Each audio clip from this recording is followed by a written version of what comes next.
السلام عليكم. يوسف البلوشي. سعادة الوكيل، نريد نعرف عن التحديات التي تواجه إنتاج قطاع النفط في السلطنة، خاصة مع كل هذه الجهود التي تقوم فيها سواء الوزارة أو الشركات أو العالمية للتنقيب عن السلطنة. لم يستطع أو نستطع حتى الآن زيادة الإنتاج النفطي للسلطنة خلال الفترات الماضية. السؤال الثاني بالنسبة لأوربك، ما هي جهودكم في عملية خفض الشكاوى حول الروائح في منطقة في ولاية لوا، وكم نسبة التلوث وصلت حتى الآن في ظل الجهود التي تقومون فيها أيضا للحد من هذه الروائح والشكاوى؟ شكرا. بالنسبة للسؤال الأول أخي يوسف، يعني التحديات ربما مجملها يكون في صعوبة عمليات الاستكشاف والإنتاج اللي تواجهها مناطق الإنتاج والاستكشاف في السلطنة. يعني جزء كبير جدا من المصاريف تذهب إلى عمليات الاستكشاف والإنتاج فقط لتغطية أو للمحافظة على مستوى إنتاج ثابت. طبعا سياسة السلطنة أن نحن نحافظ على مستوى إنتاج 950 ألف برميل بقدر الإمكان. إذا زاد طبعا يكون شيء طيب، ولكن نحاول بقدر الإمكان أن نحن نحافظ على مستوى 950 ألف برميل. الإشكاليات الكبيرة اللي تواجهنا هي صعوبة مناطق الاستكشاف، التكنولوجيا الجديدة المطلوبة، الخروج من عمليات الإنتاج الأولي والثانوي إلى عمليات الإنتاج المعزز، وهذه كلها طبعا تتطلب نفقات كبيرة وتتطلب أيضا تكنولوجيا جديدة ربما ما يكون كلها موجودة. يعني لاحظت أنت في البرزنتيشن اللي عملها راؤول حبحب وأحد الحقول المكتشفة، بما أنه محتاج إلى تكنولوجيا جديدة في عملية الإنتاج، السوليبلز اللي محتاجين نستخدمهم غير موجود اليوم. اضطرينا أن نحن نطلع البرنامج هذا من برنامج الشركة في الوقت الحالي. تكلفة الإنتاج عالية جدا، تكنولوجيا غير موجودة، يأخذ فترة طويلة جدا لحد ما نثبت إمكانية الإنتاج، وهذه هي الأسباب اللي فعلا تواجهنا. يعني نحن جدا سعيدين أن قادرين نحافظ على هذا المستوى من الإنتاج رغم وجود كل هذه الصعوبات اللي ذكرتها. بخصوص سؤالك حول الأداء البيئي للشركة، طبعا في عرضي تطرقت إلى أن الشركة عندها عدة مشاريع، حوالي 19 مشروع لتحسين الأداء البيئي. أما بقياس الأداء البيئي طبعا هذا يقع على عاتق الجهات المختصة تراقب الأداء البيئي للمصانع بشكل عام. وأنا مثل ما قلت فخور أن الشركة قامت بتجديد جميع تصاريح البيئية. عادة لما يكون في مشكلة أو يكون في قصور يتأخر تجديد، وبالتالي في ضغوط أو في بعض العقوبات التي تتخذها الوزارة ضد المؤسسات. لكن بالنسبة لنا احنا في أوربك الحمد لله قمنا بتجديد جميع تصاريح البيئية. وطبعا احنا واحد من المؤشرات اللي قمنا بإضافتها في المؤشرات الرئيسية للشركة هو عدد الشكاوى المستقبلة من أهالي المنطقة. وفي عام 2014 تم استقبال حوالي 15 شكوى أو 15 يوم في السنة كان هناك في شكاوى من الروائح الصادرة من مصفاة صحار. طبعا هذا رقم جيد بالنسبة لنا لأن كان التارجت 20 وقدرنا نقلل إلى 15. وهدفنا طبعا ما يكون في شكاوى، لكنه مثل ما تعرفوا مصانعنا تتعرض لتقلبات كثيرة. احنا نتعامل مع نفط خام قد يحتوي بعض المرات على بعض المواد التي ما ممكن بسهولة التعامل معها. Yes, any other questions?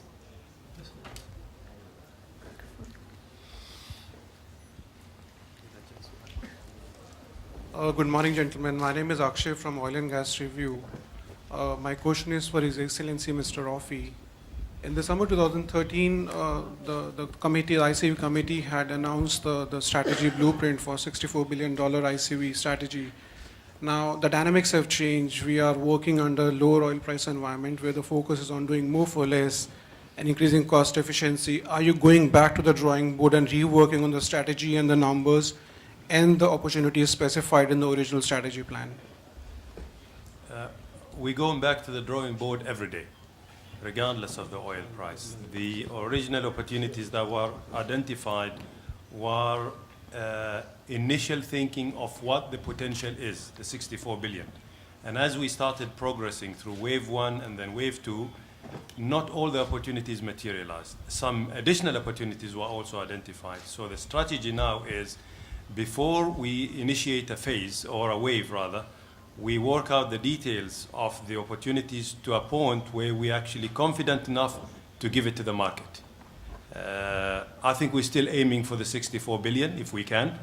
We are still aiming for maximizing the Omanization. We're working very hard on establishing standards for the training programs. We are working very hard on certifying some of the training institutes, be it public, private, or public. Of course, I mentioned before that Oman Oil EP and Petrofac are setting up a training institute.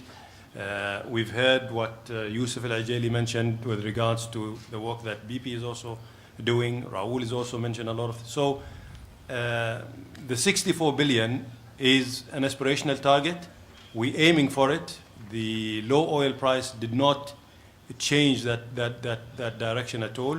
In fact, I don't remember during the ICV committees we even discussed oil price. So we are pushing as hard as we can.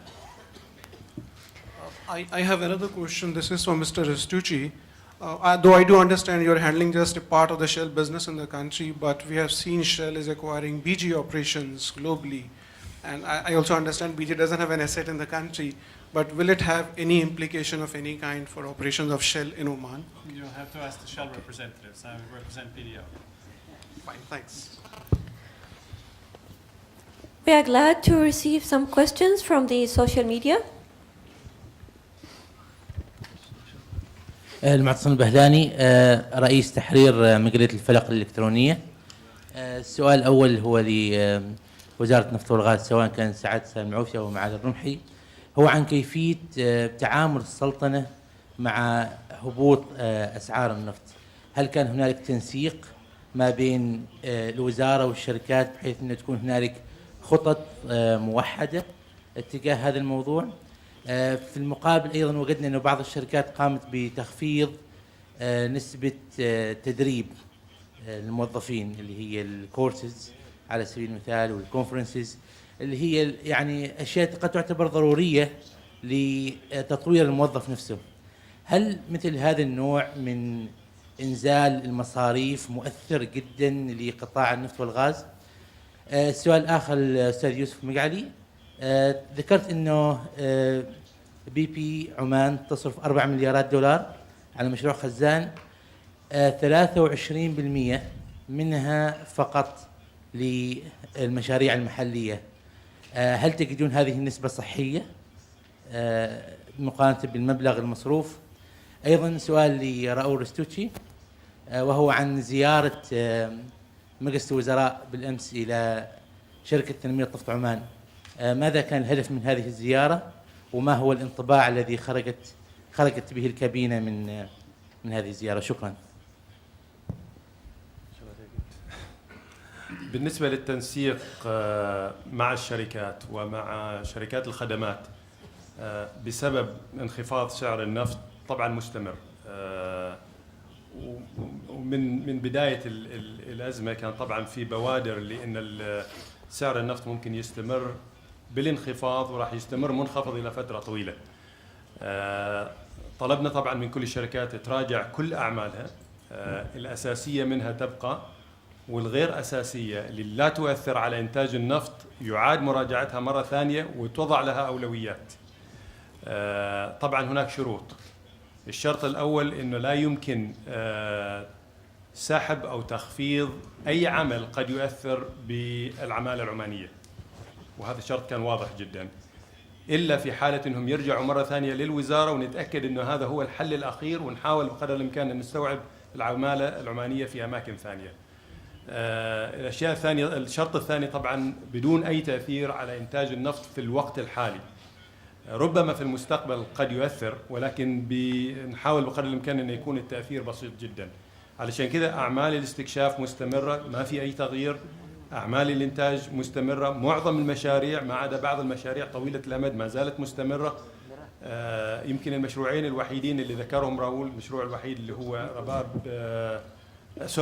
هذا ايش اسمه حبحب، الوحيد اللي تم تأجيله ولكن مش سحبه نهائيا. الشركات الثانية مستمرة. الهدف الأساسي من النقاش والتنسيق المستمر هو خلق نوع من التكامل ما بين الشركات المشغلة وشركات المقاولين، لأنه نحن نعتقد بأن شركات المقاولين عندهم آليات وأساليب وطرق لتخفيض الإنفاق إذا ما حصلوا على الجرين لايت، مثل ما تقول الضوء الأخضر من الشركات، أنهم بقدر الإمكان يجربوا التكنولوجيا مالهم. أعتقد الحوار اللي صار حسب ما وصلنا من الوزارة أن النقاش هذا كان مثمر والنتائج كانت طيبة، واستطعنا أن فعلا نخفض التكلفة الإجمالية لموازنة 2015 بدون أي تأثير على الإنتاج. ما زلنا نطمح أن ننتج 980 ألف برميل هذا العام، وفي الوقت الحالي نحن مستمرين إلى هذاك الهدف، لكن التكلفة الإنتاجية ربما تكون أقل.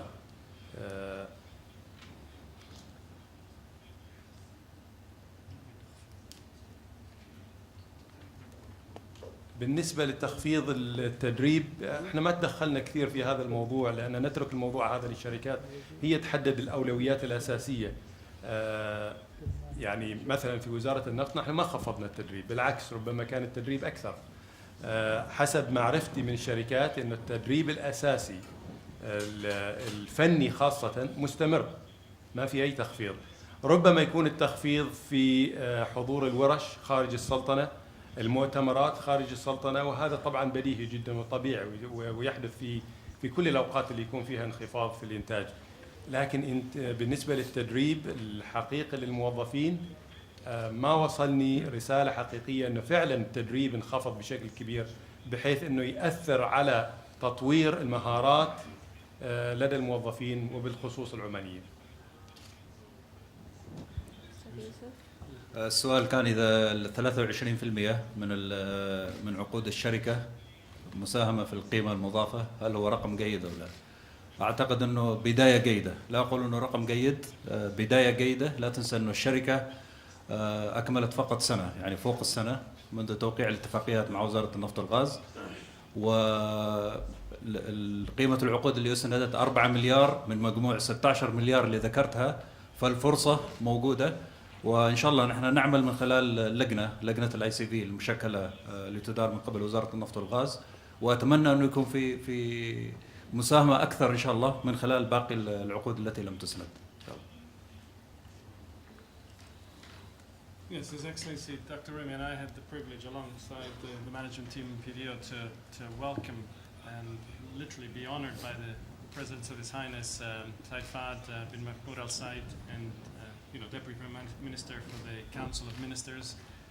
The entire entourage from the Council of Ministers was with us yesterday. We were able to review programs, our highlights, the challenges we face, the opportunities, the focus beyond oil and gas, some of the elements that are presented here today, but presenting a lot of simple examples of success in action. And I think the reception was incredible, and it builds on the enormous stakeholder engagement we've tried to build, not just with obviously starting from His Majesty, Council of Ministers, the Majlis Ashur, ambassadors, prime ministers, a variety of key players in the community, just to share the importance of what the oil and gas industry is doing and to learn how we can contribute more. May you receive any questions from there? Anyone? Yep. Hello, good morning. Michelle Meinecker from Argus Media. I just had a quick question for PDO, please, about your EOR activities, if we could have an update on that. Just whether you're still on target for 2020 and what number of projects at the moment are involved in EOR. I think it was 11% last I heard. And also about the Orpic loan, please, and about for the 3.65 billion petrochemical facility, when the loan is expected to be completed, and will it receive any state funding? Thank you. So we go from strength to strength, as I guess you would say, full steam ahead, and on the thermal side, full polymer ahead on the chemical side, and full micellars ahead on the one of the last technology, for instance, that we apply in Raoul. By the way, Raoul has already paid back its full investments, is producing 54,000 barrels a day at an incredible uptime, and you'll see that project grow from strength to strength with the integration of the Rabat Raoul facilities. As of today, it stands at 10%, slightly lower than the 11 because production is higher. And if you go forward by 2025, it still represents about a third of our total production, which is what we've said. We're accelerating some of the conventional developments in the Upper Schwalbe and eastern flank, so maybe it'll be 1% less in terms of the total, but not in terms of the contribution. It remains the same as planned. So Marmul performs incredibly well, and still today is producing more in the tertiary phase than it has in the past 30 years, even in primary and secondary. Kalam steam, Amal steam. We're now very soon in the middle of the summer, probably early July, opening the Marmul alkaline surfactant plant test, where you inject surfactants to, again, sweep the residual oil from the rock, follow it back with polymer, and then sweep it with water flood. So that's another exciting proposition that's coming through. Our ER program is very successful and continues with the same pace as we've presented in the past. أيوة تفضلي. I just have a question on the loan that Orpic is planning to raise. First of all, I think we are extremely pleased with the financial closure of the Sohar Refinery Improvement Project. Last year, 2014, we managed to raise $2.7 billion from over 20 institutions in Oman and abroad to fund the build of expansion of our refinery plus refinance some of existing loans, around $2.7 billion without any government guarantees. This year, we plan to raise between 3.3 to 3.7 billion. We're not sure yet. Depends on the project cost. By October, for a new project, which is Lua Plastics Complex. And I can say this is perhaps the largest project finance would be ever done in Oman. So it gives us a great challenge, but also I think we're very ambitious that this is possible despite the circumstances. And we've already started the process of engaging institutions. So my colleagues are meeting with export credit agencies of various nations, including Korea, Japan, UK, France, Germany. And also we will start a meeting with the banks in May and June this year. Our target is to complete the financial or achieve financial closure before year end, inshallah. Good morning, gentlemen. This is Fatima from Reuters. My first question is for His Excellency Dr. Rumhy. We haven't heard his voice today. So my question is about the gas pipe between Oman and Iran. It's almost a year now since the Iranian delegation visited Oman and signed the agreement here. So what happened on that project? My second question is for Mr. Swain from OOCEP. You've been in talks with Oman Oil for them to acquire certain assets, local assets of OOCEP here in Oman. So what happened on these talks? What are the challenges facing these talks?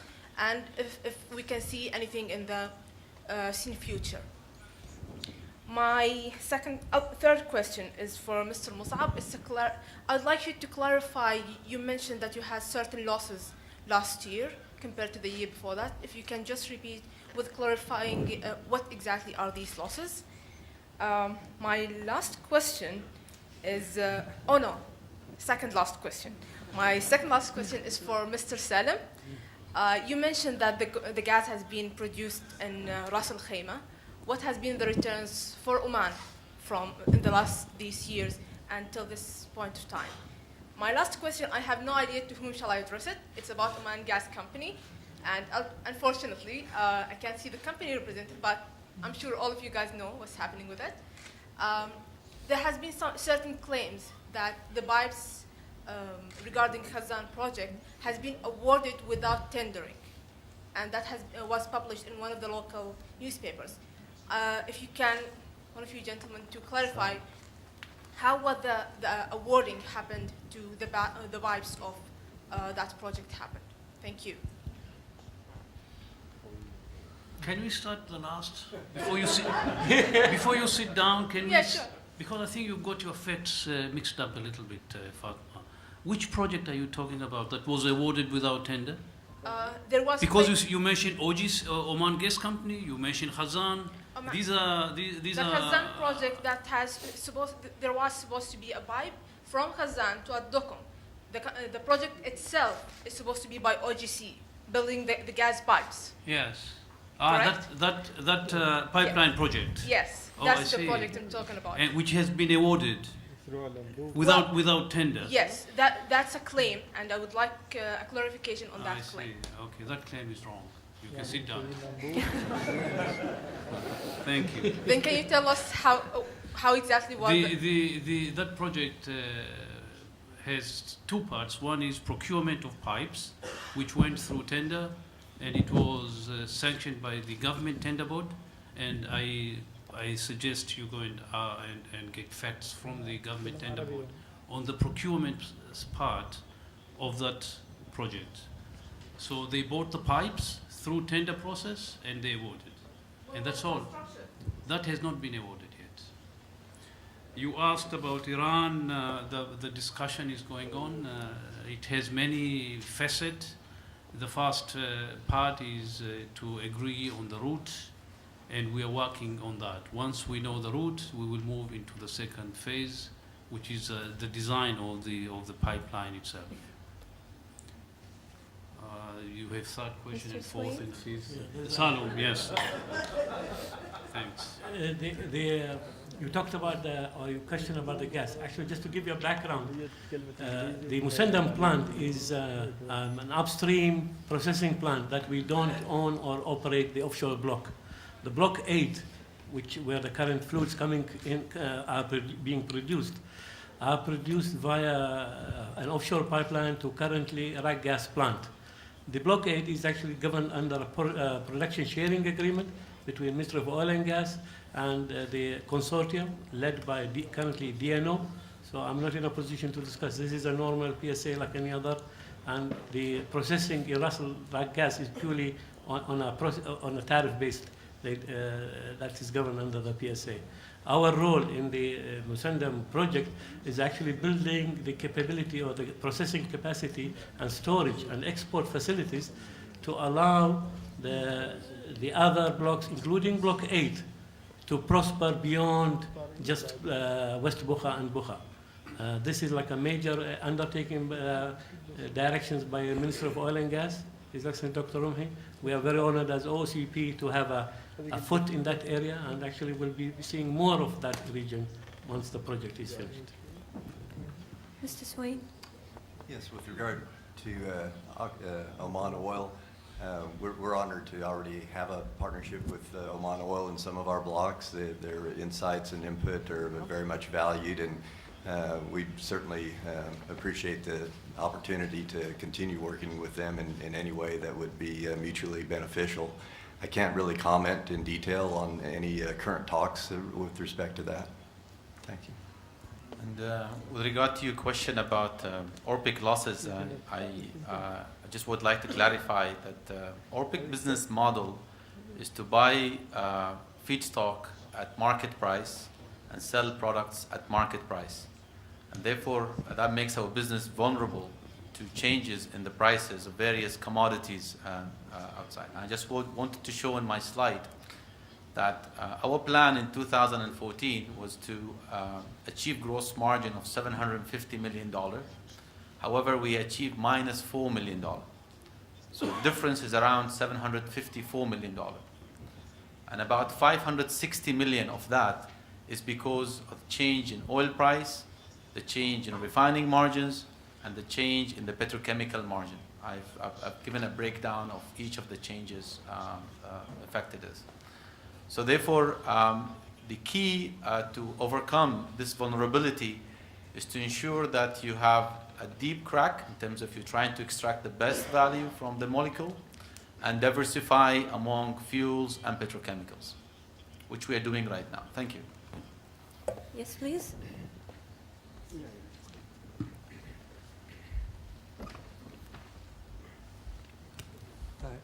Hi, I am Deepak from Business Today. One question to His Excellency Rumhy. About there were reports that because of the softening of the crude prices, many have expressed fears that investment in the new field development is slowing down. I just want to comment on you and from Mr. Restucci that with the softening of crude prices, you still maintain to able the production level of, you still hopeful of reaching the production level of 600,000 barrels. They're saying that EOR is little costlier than the conventional field, and some of your fields will have a high cost of production. Thank you. We're not slowing down in any of the field development. As Raoul presentation showed, there's only one, and His Excellency has twice repeated that the only victim of the low oil price is one field, which requires a complex technology. The field itself is very complex, hub. That's the only project that we have temporarily shelved. And really, it's not just because of the oil price. We did some tests using some chemicals to reduce the viscosity of that accumulation. And the cost of this chemical is very high, and it's a very difficult chemicals to handle. And so we sent everything back to the drawing table to be reviewed and studied it again. Actually, even before the collapse of oil price, that was almost a decision. Yes, it just coincidentally that the review of all our projects, including Hub, was done after the collapse of oil price, and now we are telling everybody that this project has now officially been shelved, hopefully to come back again when there's a better technology and a better methodology, and hopefully better price for that type of crude oil. But we have not slowed down in any project, so it's not true that we are slowing down in any of our field development projects. Thank you, Your Excellency. And just to build on that, we have about 22 EOR projects, pilots, tests. Some will work, some will not work. The main program is very, very robust. And yes, tertiary projects, EOR projects, are more expensive than conventional ones. But the EOR projects we're executing have rates of returns of in excess of 100% at these low oil prices. They're very, very attractive. So it's not about hoping to achieve. What we're presenting is delivery as promised. We are very confident that even if prices were to, be very uncertain and be low for quite some period, we would be able to deliver this production. One more thing, sir. I just wanted to know what will the average oil prices we have Oman has got this quarter, this year, 2015, average oil price. 2015 so far? Yes, sir. I think it's in the 50s. Ali Rian, what's average so far for the first? From January, it's around $60. Yeah, I don't have the figure in my hand, but it's around maybe $50. Mind you, we sell two months ahead. Yeah. Yes.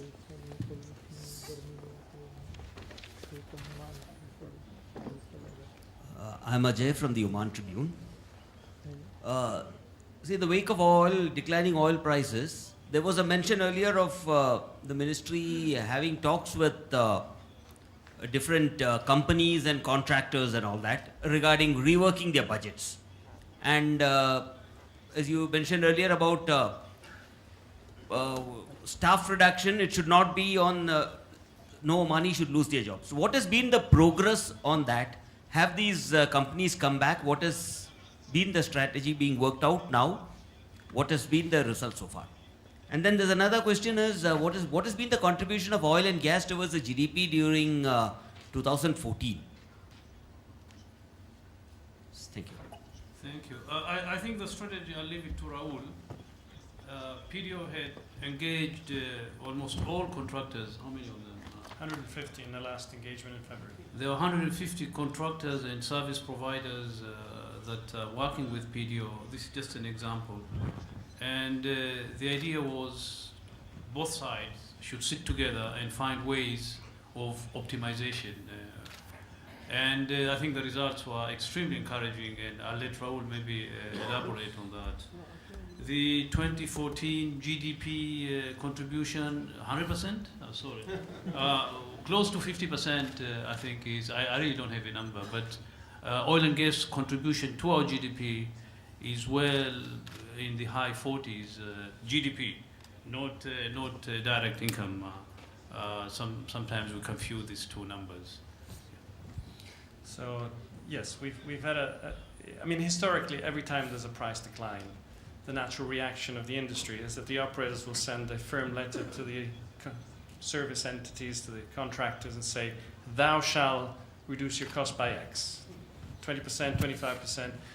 Very often that's in excess of any survival margin, but it just destroys the industry because players don't survive, and then a few years later when there's a recovery in the oil price, you no longer have the competition, the sustainability of players.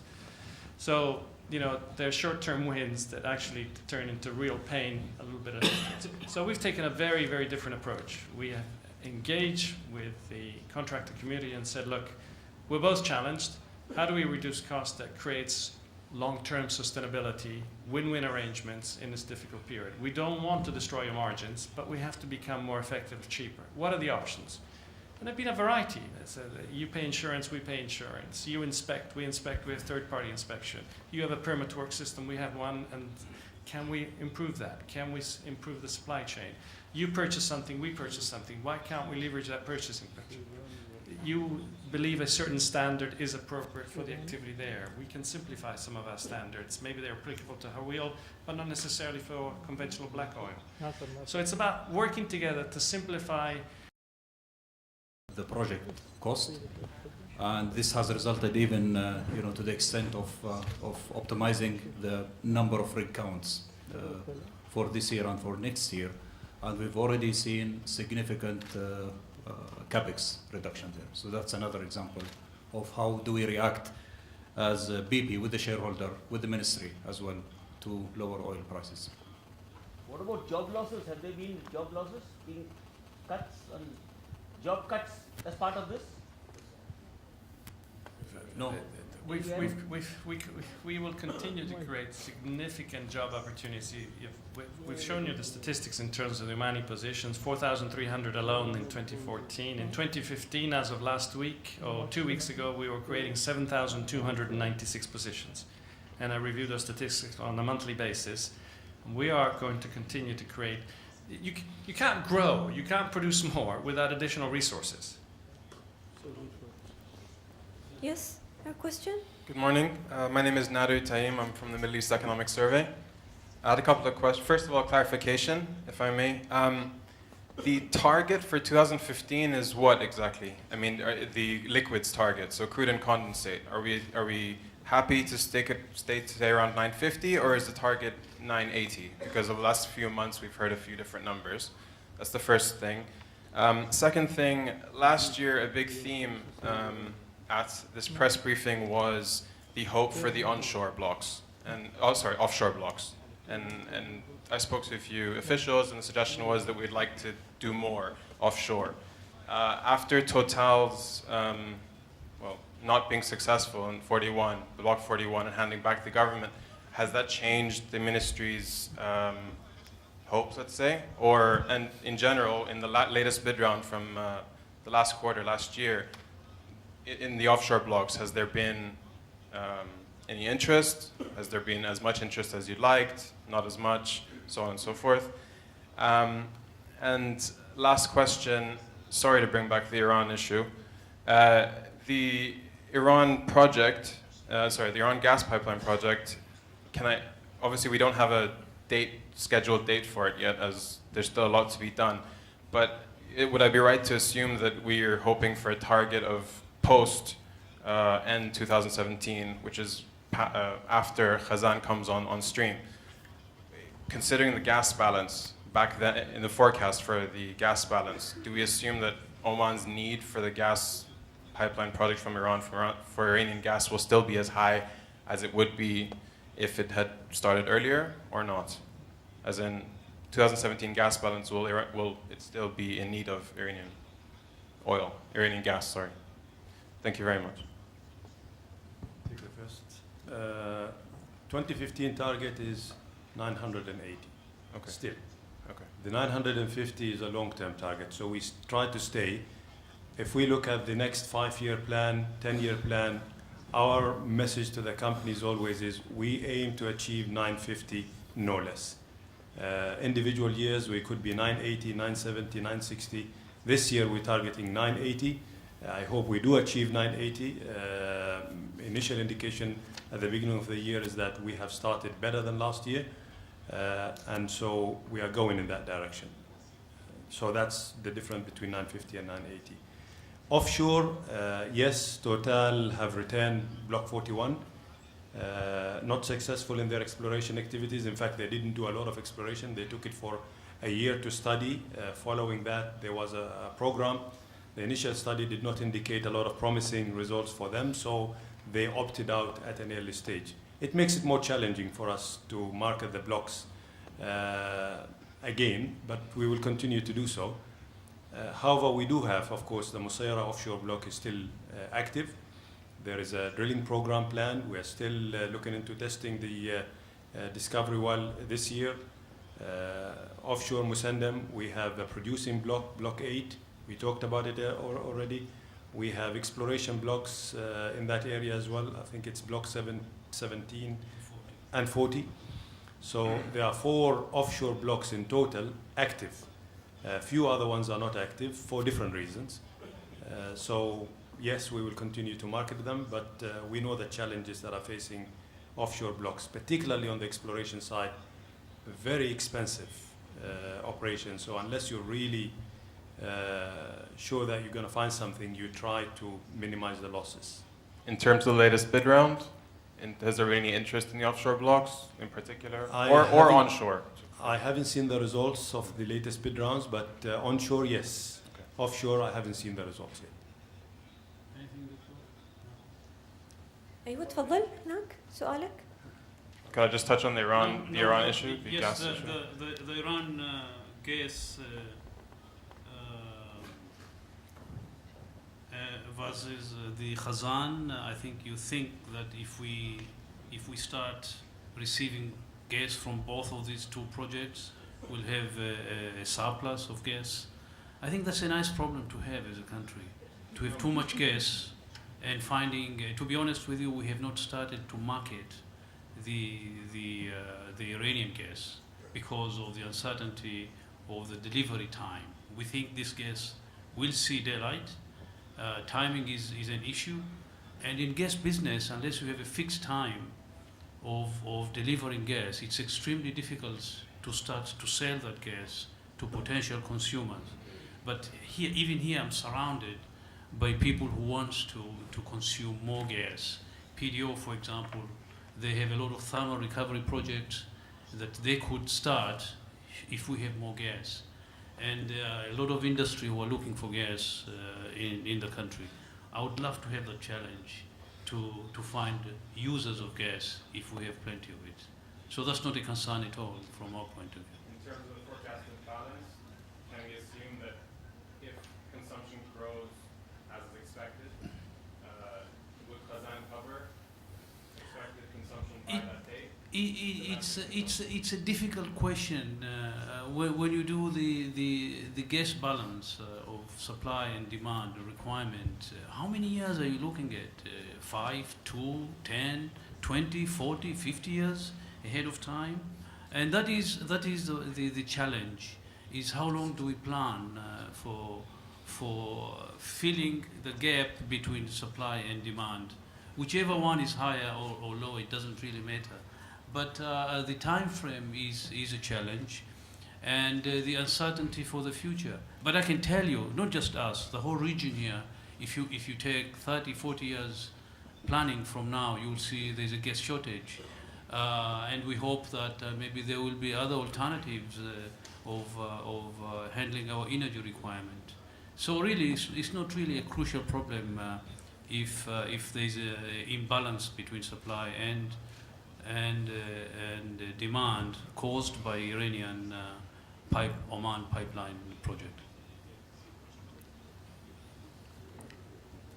السلام عليكم. يوسف الحبسي من جريدة الوطن. معالي الدكتور، بالنسبة لتراجع أسعار النفط، يعني هل تعتمدون مثلا على مراكز عالمية لتحديد يعني وجهة تراجع النفط؟ فمن وجهة نظركم متى قد يعود النفط يعني إلى الصعود؟ والسؤال الثاني، في ظل الاتفاق النووي الإيراني مع دول 5+1 وتوقع عودة إيران إلى ضخ النفط وإلى السوق بقوة، هل ترون ذلك يعني سيؤثر على أسعار النفط في وجود فائض كبير إضافة إلى الفائض المتواجد حاليا؟ سؤال لسعادة المهندس، بالنسبة لتأثير تراجع أسعار النفط على يعني استغناء أو نقول يعني كثير يعني عدد من الشركات كان هناك يعني في استغناء عن عدد من الأيدي العاملة الوطنية، وكان لكم بصمة وتدخل، فإلى أي مدى هل يعتبر هذا الموضوع قد انتهى أم ما زال موجود؟ شكرا. شكرا أخي الأخ يوسف. مراكز علمية ولا مراكز اللي عندهم مراكز دراسية لوضع سعر النفط المستقبلية قصدك؟ والله ليست هناك مراكز، في هناك آراء كثير، والآراء يختلف من جهة المتفاعلين إن يتوقعوا إن سعر النفط يتراجع إلى مستواها لفوق $80 في خلال هذا السنة، وفي بعض المؤسسات اللي يتوقعوا ان سعر النفط يمكن ينزل الى 20 ولا $30. فحقيقة صعب واحد يعتمد على هذه الآراء. أنا رأيي الشخصي إن هذا هو المستوى اللي راح يبقى في هذا السنة، بين ربما 55 إلى $65. بس هذا رأيي شخصي بناء على ربما خبرة متواضعة، وليست هناك دراسة عميق، وهذا شيء شبه مستحيل واحد يعمل هذه الدراسة ويتوقع مسيرة سعر النفط في شهور ولا سنة ولا سنتين المقبل. أما تأثير رجوع إيران إلى أسواق النفط، نفس الشيء، هذا شيء غير معروف، لأن ما نعرف مسيرة المحادثات بين إيران والدول الغربية ولا 5+1 كما تسميها. ما نعرف حقيقة إيش مسيرتها وإيش تفاصيل الاتفاقية، اللي إن شاء الله نتوقع إن يوقعوا هذه الاتفاقية في أواخر شهر 6. بس فعلا إذا هناك 1,000,000 ولا 1,500,000 ولا 2,000,000، ما نعرف الرقم، كمية الخام اللي راح تنزل في السوق من إيران نتيجة على هذه الاتفاقية، ومتى هذا الكمية راح تشوف ضوء السوق في الوقت المستقبل. في بعض المحللين يقول ربما ياخذ سنة حتى رجوع إيران إلى أسواق النفطية بطريقة مفتوحة كما كانت أول. في بعضهم يقولوا من بداية بعد توقيع الاتفاقية مباشرة. ما نعرف حقيقة وما أظن إن هذا الوقت مناسب إن احنا نتكلم عن تأثير إيران في سوق النفط. يعني بالنسبة لمشكلة التسريح، طبعا أول شيء صارت في شركات الخدمات وليست الشركات المشغلة، وبالتحديد شركات الحفر أو خدمة آبار النفط. يعني لو ترجع للبرزنتيشن اللي عملها الأخ يوسف بالنسبة لخزان، هو ذكر أنه على نهاية العام هذا ممكن يكون عندهم حوالي 11 حفار يشتغل في منطقة خزان، والهدف منه من هذا كله أنهم يحفروا العدد المطلوب من الحفر قبل بداية الإنتاج في 2018 أو نهاية 2017. فبكل تأكيد وعادة ما يكون نسبة التعميم في شركات الحفر وخدمات الآبار عالية جدا. فبكل تأكيد لما تنتهي عملية الحفر راح يكون في عقود غير قابلة للتجديد، وبالتالي حفارات ما يكون عندها عمل. فالموظفين اللي موجودين إذا ما في أعمال ثانية موجودة لهم، يعني طبيعة السوق أنهم لابد ينتقلوا مع الحفار، أو أنه إذا الحفار توقف عن العمل يتوقف العقود معهم. هذا اللي صار، ما لها علاقة بأسعار النفط مثل ما أثار بعض الأخوة. هي كانت عقود محددة ببداية ونهاية وانتهت، للأسف الشديد انتهت في الفترة اللي فيها أسعار النفط منخفضة، فبالتالي تم الربط ما بين انتهاء العقد وما بين أسعار النفط. وطبعا كثير من البلبلة طلعت أنه انتهى العقد بسبب تقليص الشركات أعمالها وبالتالي تسريح المواطنين. في الحالتين أعتقد حصلنا حل، لكن إذا استمر الوضع على هذا ما نقدر نضمن أن كل مرة في حفار منتهي لابد أن يكون في حفار ثاني مقابل له، لأنه عمليات الحفر لها إمكانيات محددة. وطبعا لما يكون في نمو يكون في زيادة في عدد الموظفين، لكن لما يكون في انخفاض بالتالي عدد الموظفين في هذه العقود بالذات لابد أنه ينخفض. وعلينا أن نتعامل مع كل حالة لحالها. ما أريد أعمم وأقول إنه ما راح يكون في تسريح، ولا أريد إني مثلا أقول لا التسريح وارد والكل لابد إنه يتعامل معه. نحن ننظر لكل حالة على حدة، وأتمنى إن شاء الله أن نحصل حل لكل حالة بحيث إنه ما حد يفقد وظيفته. لكن فقدان وظيفة ما هي نهاية المطاف. أهم شيء أنت لما تكون متوظف إنك تستفيد من هذه الفرصة وتطور نفسك بحيث إنك تكون مؤهل لأي وظيفة ثانية ممكن تيجي بعدين. أيوة تفضل. سؤال إلى السيد راؤول. في التقرير الاستدامة ذكر عن موضوع مكافحة الفساد والرشوة، ويقول تقرير أنه وجدت شركة تنمية نفط عمان نفسها في موقف لا تحسد عليه وهو الأسوأ في تاريخها منذ عام 2013. ما هي جهودكم في الشركة لعملية مكافحة الرشوة، خاصة حسب ما ذكر أيضا في التقرير أنه سيتم تطوير برنامج لعملية مكافحة الرشوة في هذا العام. سؤال الآخر لمعالي الوزير، في ظل تراجع أسعار النفط وسعي الحكومة إلى تخفيض الإنفاق، ماذا عن موضوع رفع الدعم الحكومي عن البنزين في السلطنة؟ إلى أين وصل؟ وهل هناك محادثات مع وزارة المالية حول هذا الموضوع؟ شكرا. So the sustainability report is exactly about that. Sorry, double language here. It's about making sure that we are transparent about everything we do. It's about recognizing that we had a number of individuals that were implicated into bribery and corruption allegations, and some of them pursued through the courts, and that we've reviewed all our systems to make sure that these things never happen again.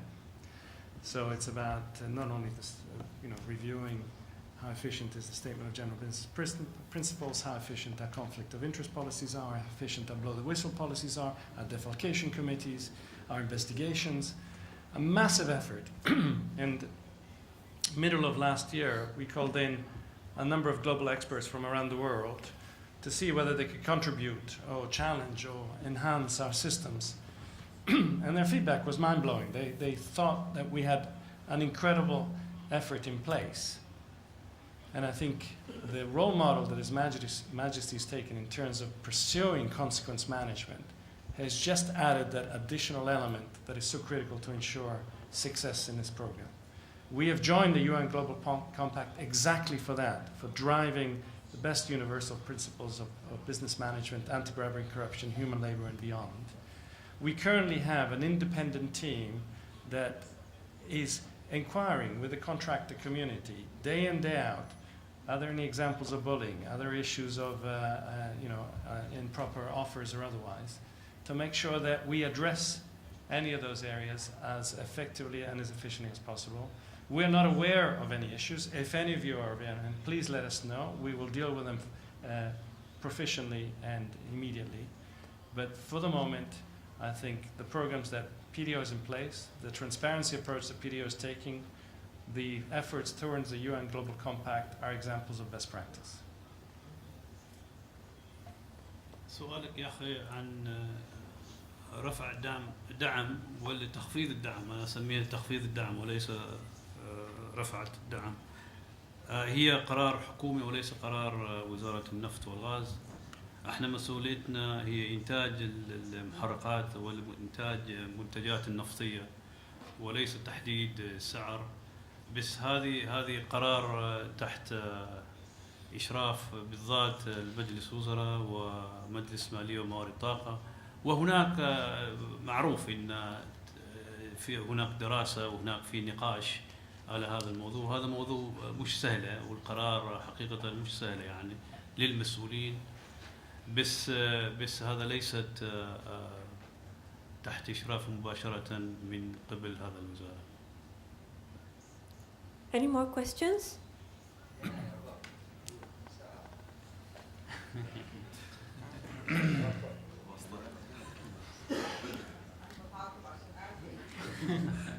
أنا بعتذر إن أنا طلعت قدام. اسمي نجلاء عبد العال من جريدة الرؤية، وأشكر الزملاء سألوا غالبية الأسئلة. عندي بس سؤالين حوالين حجم الاحتياطي الحالي للسلطنة من النفط والغاز بعد الاكتشافات الجديدة، وبالنسبة للاستهلاك المحلي من الوقود، وسواء في الغاز للتصنيع أو في الوقود للسيارات، هل في أشياء ممكن المجتمع يساهم فيها لعبور التحدي بتاع يعني هبوط الأسعار، أو تنصحوا بيه، أو إيه اللي ممكن يعمله المجتمع؟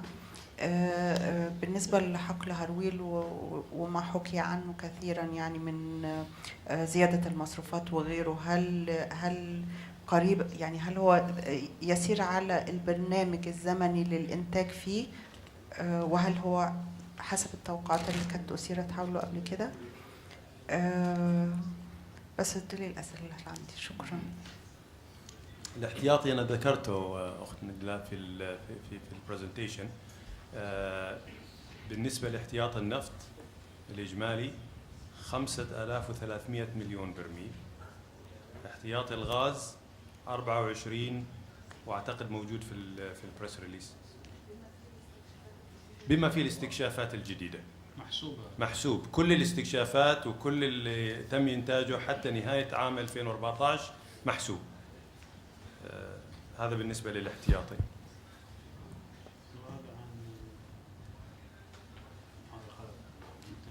إنتاج المحروقات أنا ما فهمت إيش يعني مساهمة.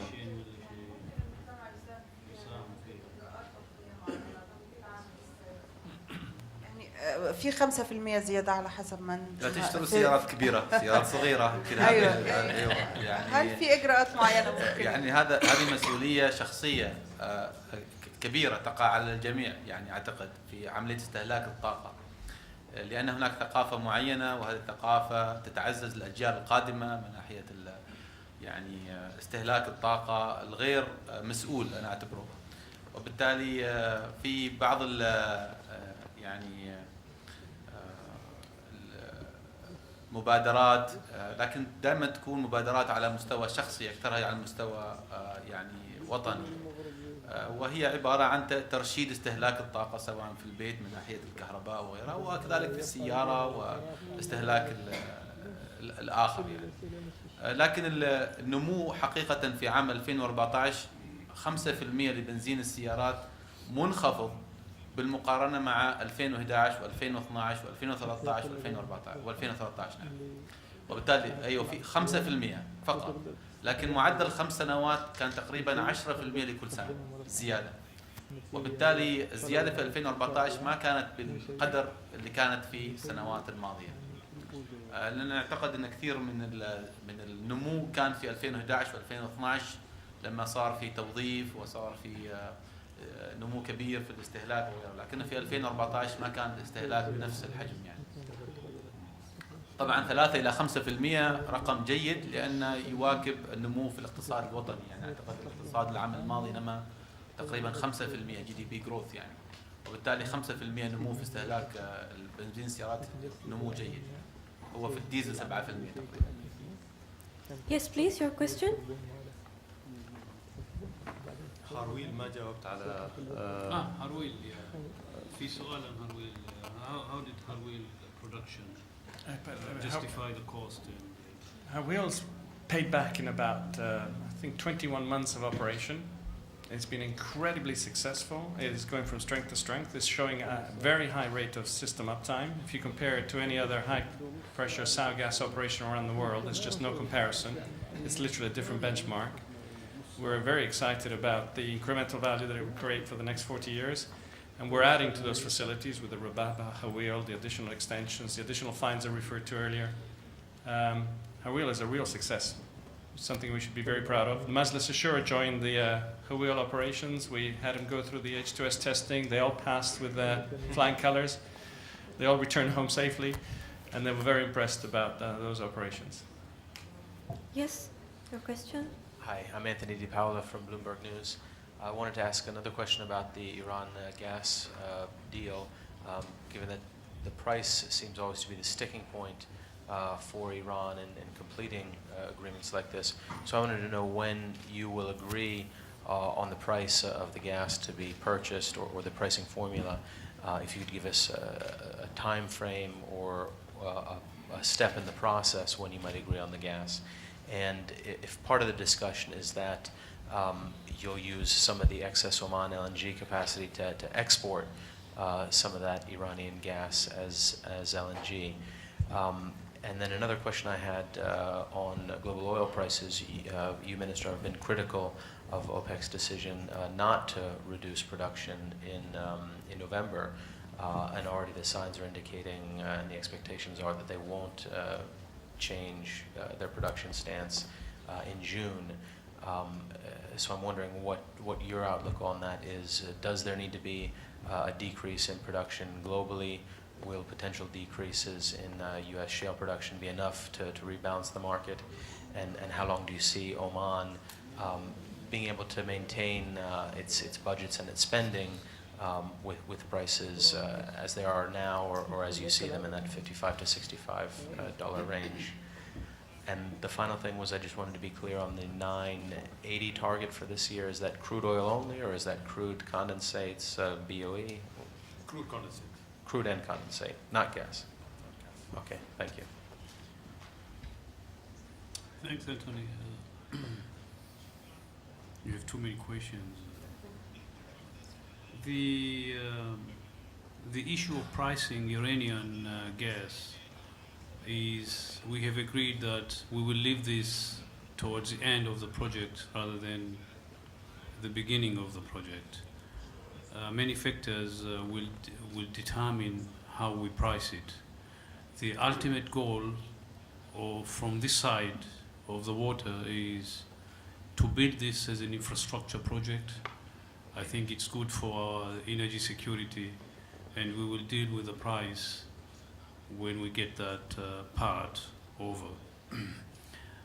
In the past, we used a different methodology, a conventional methodology of determining price first. And that's what, in my opinion, caused failure to see this project like 10 years ago. We made the discussion too complicated by starting with pricing and then implementing a project. This time, we want to try a different way of looking at the project first and price last. Your other question was, help me up here. Yeah, we've told you 980 is total liquid production. You answered that. The OPEC and the the discussion of market share versus oversupply. I still hold my guns, but who am I to be taken too serious in this discussion? I think they are wrong. Those who are sticking to market share and cutting their income by half, I would rather reduce my production by 5-10% and increase my revenue by 100% or double it. It's a simple arithmetic as far as I'm concerned, but I'm not a politician. If there are politics behind this argument or this debate, then that's probably my failure to understand. I don't think there's anything else I can add. What else? You asked something about our budget?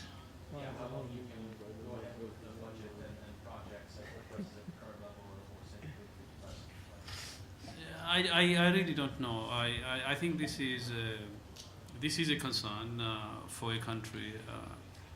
Our colleagues in the Ministry of Finance are best suited to answer this question, but it's no secret that low oil price or the current oil price will make it difficult for us to sustain our budget in the coming years if it continues like this. But many of us don't believe that the $50, $60, $65 scenario is going to last for many years to come. أيوة سؤالك. We'll be taking one more question. I'll be ending the question and answer session. أرجع فقط. يعني اللغة اللي مترجم اللغة العربية أخص مني. لا حول ولا قوة. الأخوان فوق هناك.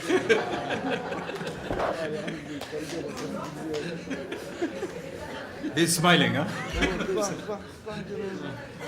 تريد أترجم باللغة العربية.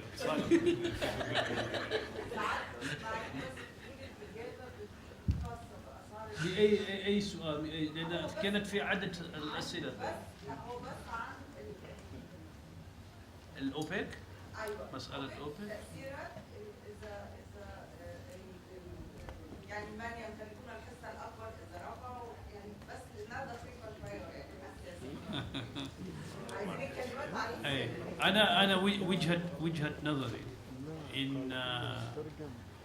تركيز على حصة السوق مقارنة مع سعر النفط ما لها علاقة بين الاثنين، وأنا أفضل إن نركز على تعزيز السعر وليس تعزيز حصة السوق.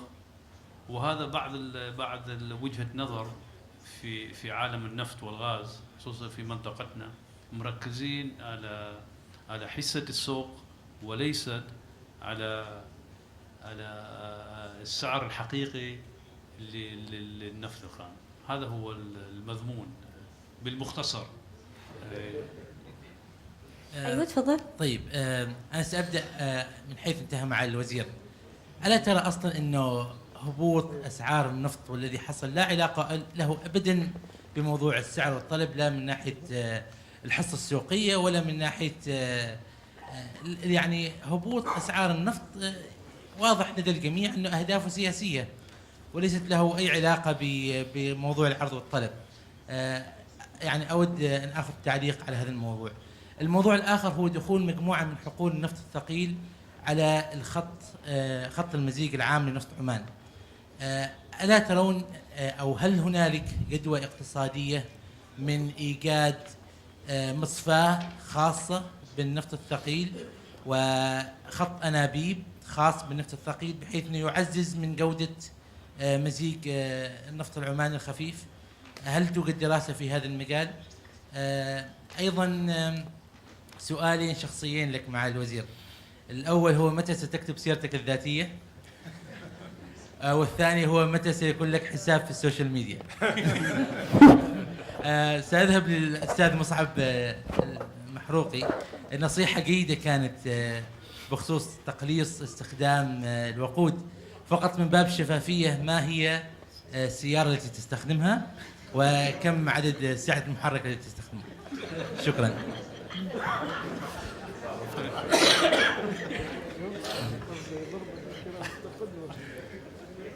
أنا الأخ البهلاني، أنا حقيقة ما قد يكون هناك في أسباب سياسية لإعلاج مشكلة هبوط النفط، سعر النفط.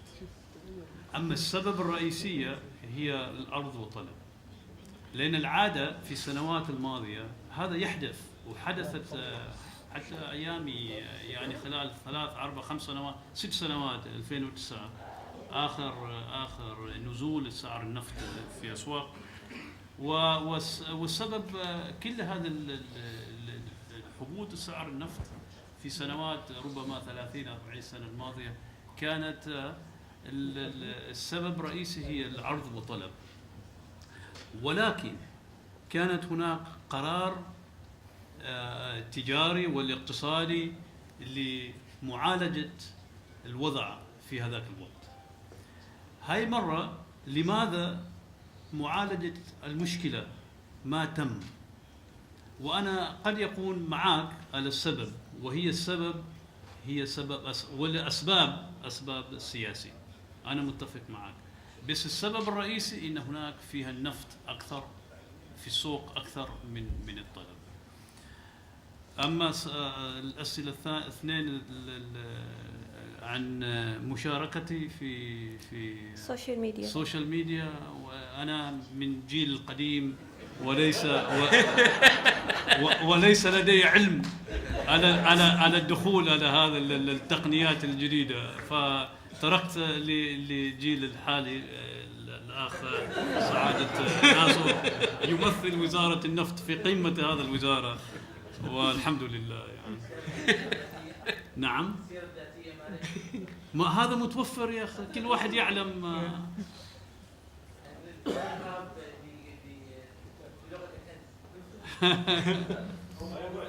أيضا مصفات نفط ثقيل. أنا ليست مضمون هذا المؤتمر صحفي، أنا بس موظف الحكومة ومثلك ومثل الآخرين يعني، فما أدري مؤهلات علمية هل لها علاقة مع نقاشنا اليوم. بس يمكن يتحدث معك يعني إذا عندك رغبة. إن شاء الله إذا هناك وظيفة جديدة لوزير النفط أهلا وسهلا. يمكن بحتاجها قريبا، ما نعرف. موضوع مصفات النفط الثقيل، عن مصفات النفط الثقيل. نعم عن مصفات النفط الثقيل إذا في خطة. حقيقة هذا المسألة درسناها احنا سابقا، بس دراسة خفيفة يعني وليس عميق على هذا نظام الإنتاج النفط في سلطنة. عندنا خط رئيسي، وحقيقة العكس هو الصحيح، إن خلط بين النفط الثقيل والخفيف نتيجة هذه العملية سببت زيادة من الإيرادات بدل خسر لأن إذا تأخذ برميل نفط الثقيل وتبيعها بسعرها وتبيع النفط الخفيف بسعرها، المخلوط يمكن يجيب إيرادات أفضل عن الاثنين مفصلة. هذا واحد. رقم اثنين، إن هي عملية نقل من مكان إلى مكان لنفط ثقيل هي عملية معقدة ومكلفة يعني ما أعرف إذا عندك تعليق أنت. أول شيء بعلق على موضوع المصفاة، وبعدين بعلق على موضوع السيارة. طبعا مثل ما تفضل معالي صناعة المصافي، جسر المعلومات العامة يعني حوالي 95% من النفط الخام المنتج عالميا يتحول إلى وقود، بس 5% يتحول إلى مواد بتروكيماوية. هذا على مستوى العالم، إنتاج العالم بشكل عام. لكن المواد البتروكيماوية هي ذات قيمة مضافة أعلى بكثير من القيمة المضافة توصل إليها بتحويل النفط الخام إلى وقود. وبالتالي تركيز كثير من الشركات في الجانب التجاري على تحويل أعلى قيمة مضافة، وبالتالي أعلى قيمة مضافة هي البتروكيماويات وخاصة المواد البلاستيكية في النهاية مثل هذه المواد يعني. وبالتالي الاستثمار في هذه الحلقة المتكاملة استثمار ضخم جدا، تحتاج تبني عدة مصانع توصل إلى المواد هذه، وبالتالي ما من سهل اتخاذ قرار مثل هذا، يحتاج دراسات كثيرة وخاصة دراسات سوق وغيرها يعني. أما بخصوص السيارة، أنا أشتغل في شركة تجارية، موظف في شركة تجارية تهدف إلى الربحية، وبالتالي دائما أرغب في زيادة استهلاك بنزين السيارات، لأن زيادة الاستهلاك يؤدي إلى زيادة الأسعار بشكل عام، وبالتالي أنا أشجع على أنا شخصيا أشجع على زيادة الاستهلاك لأنه مفيد للشركة العمل بها. شكرا جزيلا. Last question, and we're ending the session now.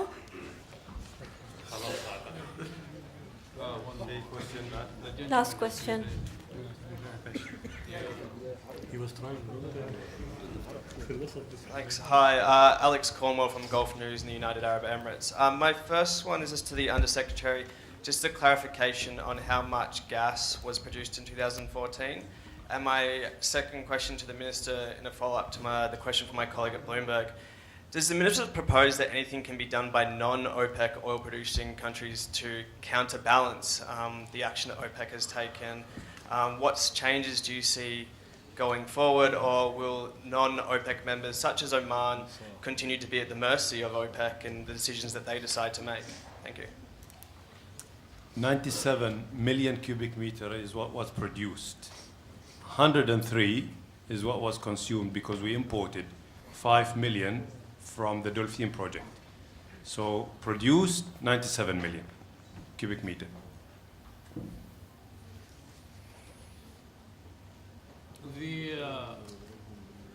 In the past, when the oil price declined or fell, the common practice was dialogue between OPEC members and between OPEC and non-OPEC countries. I have personally attended a number of OPEC meetings to discuss the measures that we could all collectively do to safeguard the interest of producing and exporting nations. That has not happened this time around. But in the past, all non-OPEC countries, or most of them, non-OPEC exporting countries, were quite willing to sit with OPEC countries to find solutions to massive decline of oil price. And I see no reason why this time around there will not be a positive reaction should there be an initiative to bring all under one table and discuss what ought to be done to address the oversupply problem. Why do you think that hasn't happened already? It's been some 6 months since the Vienna meet. When will the non-OPEC countries have their voice with OPEC? I really don't know, but in the past, again, the initiative normally would start from OPEC.